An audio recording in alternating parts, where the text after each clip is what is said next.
Hello दोस्तों, आप सभी का रिकॉन स्टडी एकेडमी परिवार में स्वागत है और अभिनंदन है। आज हम आप सबके लिए यूपी टीईटी का previous year question paper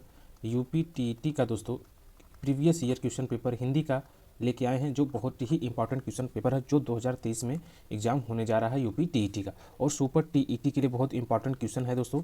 please आप लोग वीडियो को अधिक से अधिक देख लीजिए और सब्सक्राइब कर दीजिए, ठीक है, और शेयर कर दीजिए। जो चीज़ें ना समझ में आप लोग कमेंट बॉक्स में कमेंट करके पूछ सकते हैं। तो आइए दोस्तों, यह किसका पेपर है? हिंदी का प्रीवियस ईयर क्वेश्चन पेपर है दोस्तों, हिंदी का। आइए आज का पहला क्वेश्चन देखते हैं दोस्तों। आज का पहला क्वेश्चन है, द्विवेदी युग नामकरण किसने किया? द्विवेदी युग का नामकरण किया गया है कब और किसने किया?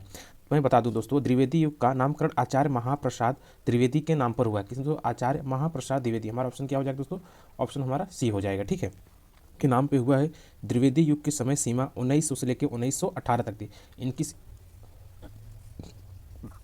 इनकी दोस्तों युग सीमा कब से कब तक थी दोस्तों? इनका युग कब से कब? 1900 ईस्वी से लेके 1918 ईस्वी, ठीक। प्लीज़ इसको आप लोग अच्छे से नोट्स कर लीजिएगा। 1900 ईस्वी से लेके 1918 ईस्वी तक इनका युग चला था, ठीक है। अगला क्वेश्चन देखते हैं, छायावादी प्रवृत्ति की रचना सबसे पहले दिखाई पड़ी। तो छायावाद की प्रथम रचना जयशंकर प्रसाद की झरना 1918 में माना जाता है। कब दोस्तों? जयशंकर प्रसाद। तो हमारा आंसर क्या हो जाएगा दोस्तों? सुमित्रा नंदन पंत की कविता में। यह हमारा क्या हो जाएगा? आंसर हो जाएगा, ठीक है। मैं बता दूं, वस्तुतः दोस्तों छायावाद की प्रथम रचना जयशंकर प्रसाद की झरना 1918 में माना जाता है। इसको छायावाद की प्रथम प्रयोगशाला कहा जाता है। तथा सुमित्रा नंद पंत की प्रथम छायावादी रचना उच्छवास, कौन सी रचना दोस्तों इनकी? उच्छवास 1920, उच्छ्वास 1920 है। और अंतिम छायावादी रचना दोस्तों, और अंतिम छायावादी रचना, प्लीज़ इसको आप लोग अच्छे से नोट्स कर लीजिएगा। अंतिम छायावादी रचना गुंजन है। कौन दोस्तों? गुंजन। कौन है दोस्तों? गुंजन है, ठीक है। यह हमारा क्या हो जाएगा? क्वेश्चन हो जाएगा गुंजन, ठीक है। तथा मुकुटधर पांडे को छायावाद का प्रवर्तक कहा जाता है। इसलिए हमारा आंसर क्या हो जाएगा दोस्तों? सुमित्रानंद पंत। और दोस्तों छायावाद की प्रथम रचना जयशंकर प्रसाद। छायावाद की प्रथम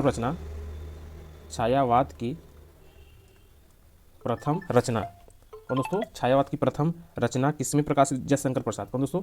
आप इसको नोट्स कर लीजिएगा, जयशंकर प्रसाद, ठीक है। कौन सी दोस्तों? झरना। कौन सी रचना दोस्तों? झरना थी, ठीक है।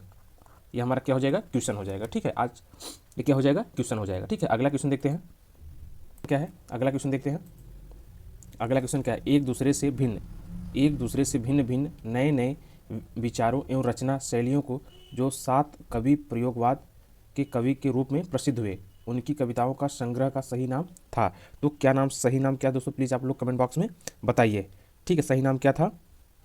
तार सप्तक। क्या नाम था दोस्तों? तार सप्तक था। तो हमारा आंसर क्या हो जाएगा दोस्तों? तार सप्तक। यह कब हुआ दोस्तों? 1943 में, ठीक है। 1943 में दोस्तों अज्ञेय के नेतृत्व में एक पत्रिका प्रकाशित हुई, जिसमें 7 कवियों को एक ढंग की रचनाओं के कारण एक सूत्र में पिरोया गया, जिसे तार सप्तक नामक दिया गया।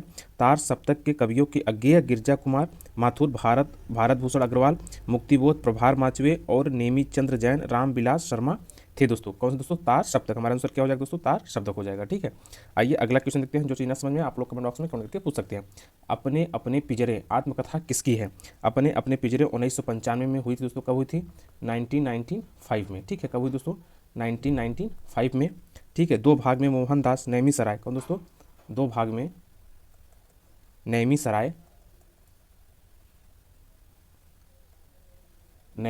सराय की आत्मकथा है। नैमी सराय की क्या दोस्तों? आत्मकथा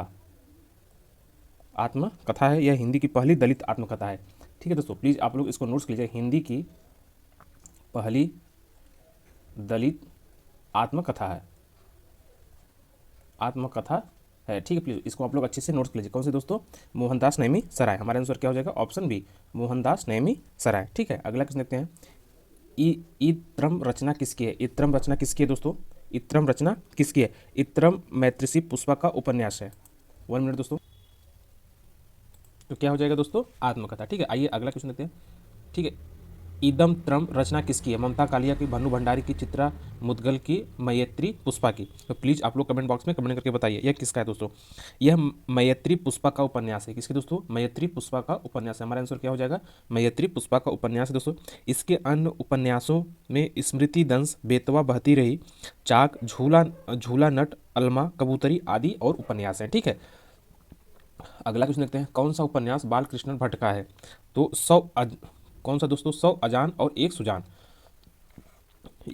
इनके अन्य उपन्यासों में नूतन ब्रह्मचारी और रहस्य कथा अपूर्णा, धूर्त रसिक लला, किसका दोस्तों? धूर्त रसिक लाल, मेहता लज्जा राम शर्मा का उपन्यास। किसका दोस्तों ये उपन्यास है? मेहता, प्लीज आप लोग इसको नोट्स कर लीजिएगा। मेहता लज्जा, मेहता लज्जा राम शर्मा का क्या है दोस्तों? उपन्यास है। ठीक है दोस्तों। निसहाय, निसहाय हिंदू, ये किसका उपन्यास है दोस्तों? रामकृष्ण दास। किसका दोस्तों? राम कृष्ण दास का यह क्या है दोस्तों? उपन्यास है। किसका दोस्तों? रामकृष्ण दास का उपन्यास है। श्याम स्वप्न ठाकुर, ठीक है, श्याम स्वप्न, यह किसका है दोस्तों? ठाकुर जगमोहन सिंह। किसका दोस्तों? ठाकुर जगमोहन सिंह। यह किसका उपन्यास है दोस्तों? ठाकुर जगमोहन सिंह का। और निसहाय हिंदू रामकृष्ण दास का। धूर्त रसिक लाल, मेहता लज्जा राम शर्मा उपन्यास है। 100 अजान और एक सुजान कौन सा उपन्यास है? बालकृष्ण भट्ट का है। ठीक है, अगला क्वेश्चन देखते हैं दोस्तों, गोदान उपन्यास की कथावस्तु की कसावट में कमी आई। प्लीज़ आप लोग जो मैं चीज़ें बता रहा हूँ इसको आप लोग नोट्स करते चलिएगा। यूपी टीटी में बहुत इंपॉर्टेंट क्वेश्चन है दोस्तों। ठीक है, इसमें क्वेश्चन क्या पूछा है?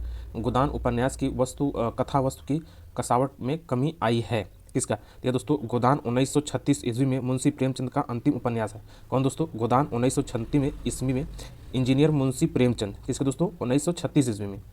ठीक है, 1936 ईस्वी में मुंशी प्रेमचंद्र,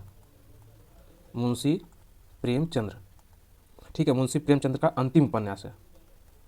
अंतिम उपन्यास है। ठीक है, अंतिम उपन्यास है। इसमें शहरी और ग्रामीण पृष्ठभूमि के दो विस्तृत और लगभग विरोधी वातावरणों को समेटने से इसकी कथा वस्तु की कसावट में कमी आई है। ठीक है, प्रेमचंद इसकी तुलना टाल स्टाई के वार एंड पीस से की है। किसकी दोस्तों? वार एंड पीस से की है। गोदान से ही प्रेमचंद को अंतर्देशमुखी एवं यथार्थवादी कहा गया था। इनको क्या कहते दोस्तों? जो इनकी उपन्यास गोदान है उसकी वजह से इनको यथार्थवादी कहा गया था। तो हमारा आंसर क्या हो जाएगा दोस्तों? ऑप्शन बी, शहरी और ग्रामीण पृष्ठभूमि के दो विस्तृत और लगभग विरोधी वातावरणों को समेट लेने से। ठीक है, ये क्या हो जाएगा? हमारा आंसर हो जाएगा। ठीक है, अगला क्वेश्चन देखते हैं। अगला क्वेश्चन क्या है?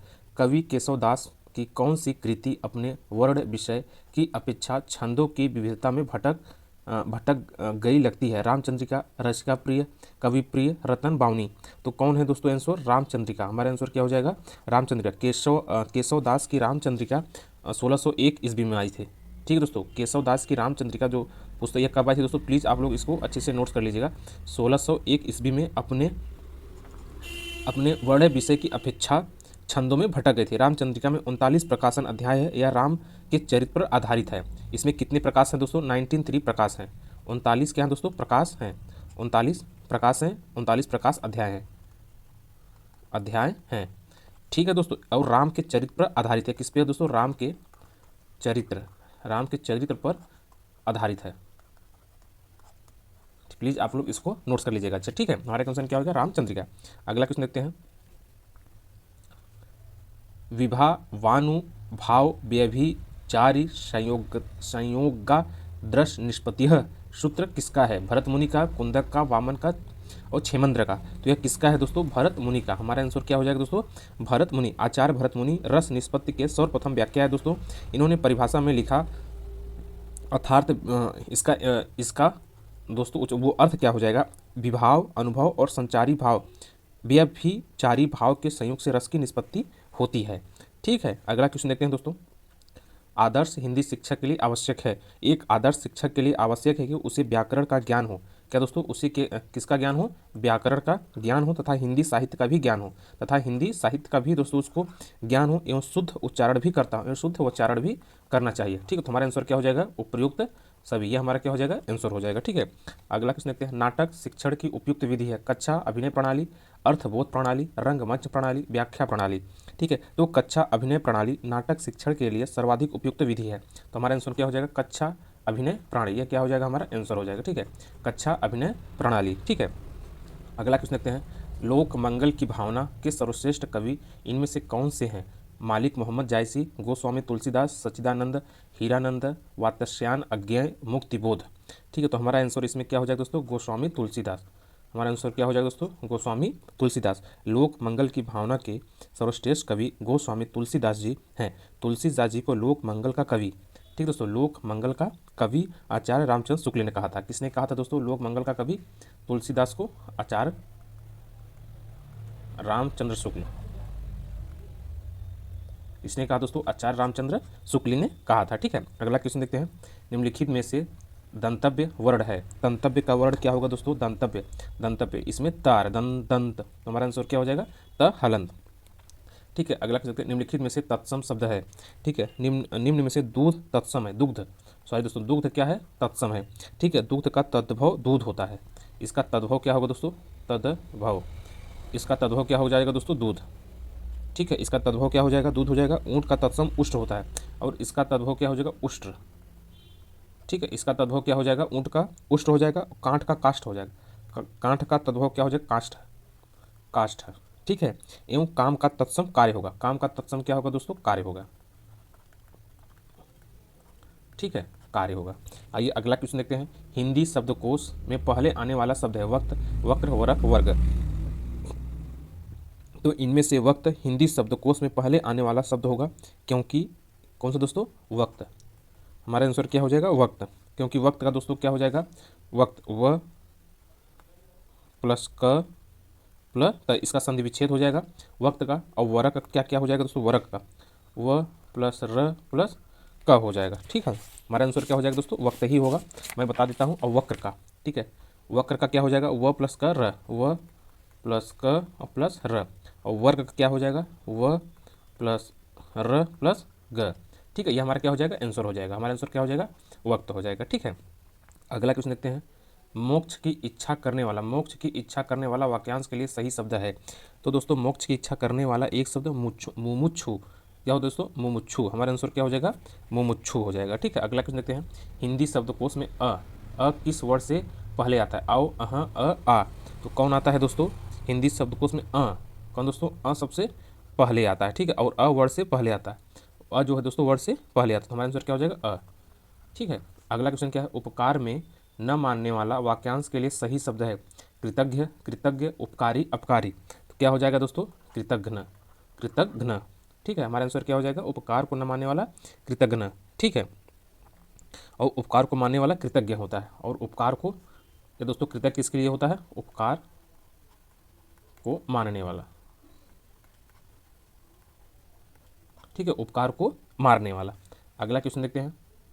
ताजमहल का उद्भूत नमूना है, रिक्त स्थान की पूर्ति किस शब्द होगी? शिल्पकला, चित्रकला, मूर्तिकला और स्थापत्य कला। ठीक है, तो ताजमहल स्थापत्य कला का एक अद्भुत नमूना है।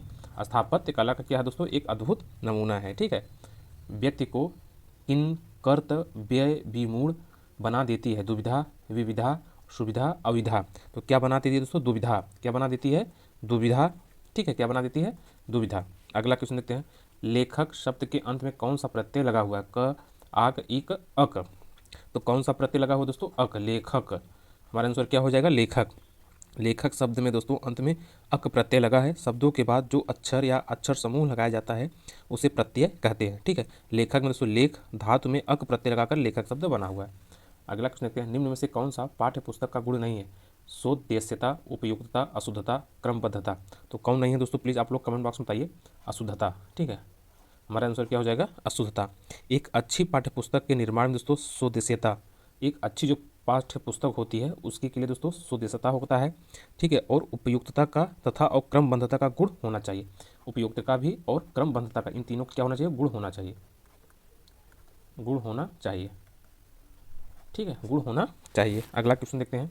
अन्याय, अन्याय से अन्याय किसकी रचना है? अन्याय से अन्याय किसकी रचना है? प्लीज़ आप लोग कमेंट बॉक्स में कमेंट करके बताइए किसकी रचना है।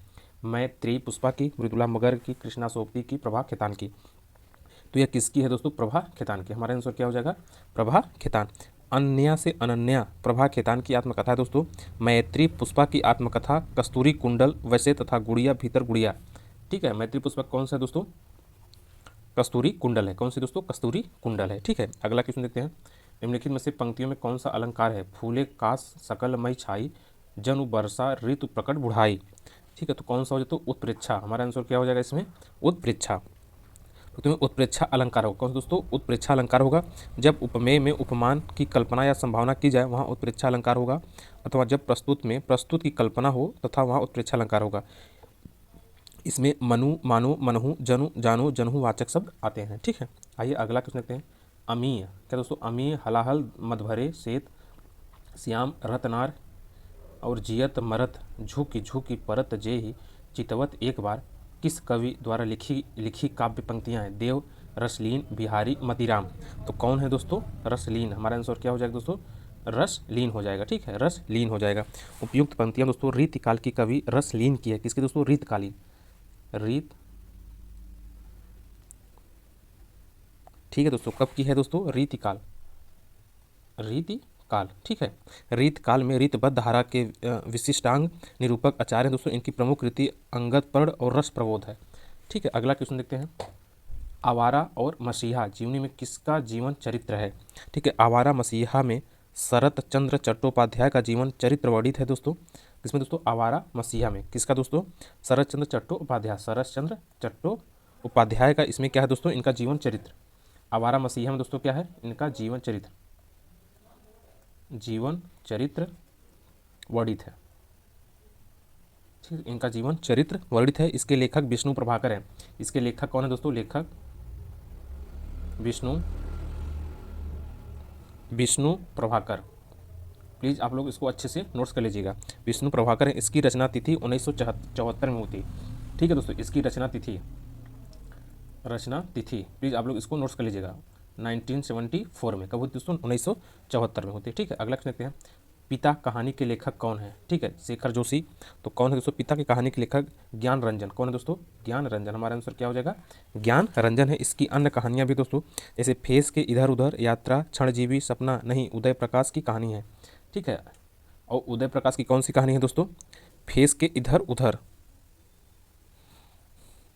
ठीक है, यात्रा, क्षणजीवी, ये सब उदय प्रकाश के जीवन की कहानी लेखक हैं इसके। अगला क्वेश्चन देखते हैं दोस्तों। हिंदी नए चाल में ढली कथन किसका है? हजारी प्रसाद द्विवेदी, रामचंद्र शुक्ल, भारतेंदु हरिश्चंद्र, नगेंद्र। तो यह किसका है दोस्तों? भारतेंदु हरिश्चंद्र। ठीक, किसका है दोस्तों? भारतेंदु हरिश्चंद्र।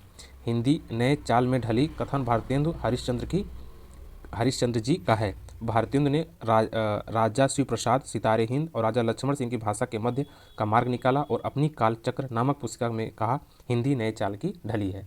ठीक, किसने कहा? भारतेंदु हरिश्चंद्र। अगला क्वेश्चन क्या है दोस्तों? हम दीवानों की क्या हस्ती है, आज यहाँ कल वहाँ चले, किसकी पंक्तियाँ हैं दोस्तों? यह दोस्तों किसकी पंक्तियाँ हैं? भगवती चरण वर्मा की। किसके दोस्तों? भगवती चरण वर्मा की। हमारा आंसर क्या हो जाएगा? भगवती चरण वर्मा की पंक्तियाँ दोस्तों। ठीक है, आज बस इतना ही। आप लोग का बहुत बहुत धन्यवाद। प्लीज़ आप लोग वीडियो को अधिक से अधिक शेयर कर दीजिए, लाइक कर दीजिए और सब्सक्राइब कर दीजिए। ठीक है, और जो चीज़ें न समझ में आए आप लोग कमेंट बॉक्स में कमेंट करके पूछ सकते हैं। हम सारी जानकारी आप लोग को कमेंट बॉक्स में दे देंगे। और आप लोग अपनी तैयारी यूपीटीटी की तेज कर दीजिए। बहुत ही इंपॉर्टेंट क्वेश्चन मैं आप सबके लिए लेके आया था। ठीक है, आप लोग का बहुत बहुत धन्यवाद। प्लीज़ आप लोग वीडियो को शेयर कर दीजिए, लाइक कर दीजिए, सब्सक्राइब कर दीजिए।